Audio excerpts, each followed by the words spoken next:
6 माओवाद्यांनी गडचिरोलीमध्ये आत्मसमर्पण केलं। पोलीस महासंचालक रश्मी शुक्ला यांच्यापुढे त्यांनी आत्मसमर्पण केलंय। 3 पुरुष आणि 3 महिलांचा यामध्ये समावेश आहे। भारतीय संविधानाचं पुस्तक भेट देऊन त्यांचं स्वागत करण्यात आलं। गडचिरोलीमध्ये आर्थिक प्रगती होऊन नक्षलवाद संपेल, पोलीस महासंचालक रश्मी शुक्ला यांनी विश्वास व्यक्त केला।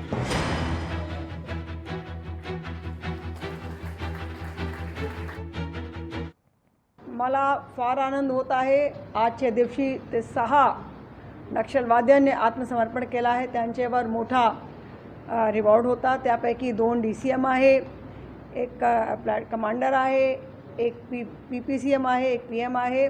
आता गडचिरोली आपला पण माहीत आहे की स्टील सिटी म्हणून ओळखला जात आहे।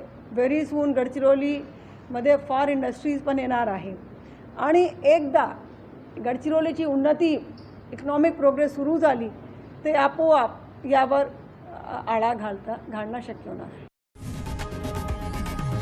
लोकशाही मराठी ऐका, पहा, जागरूक रहा।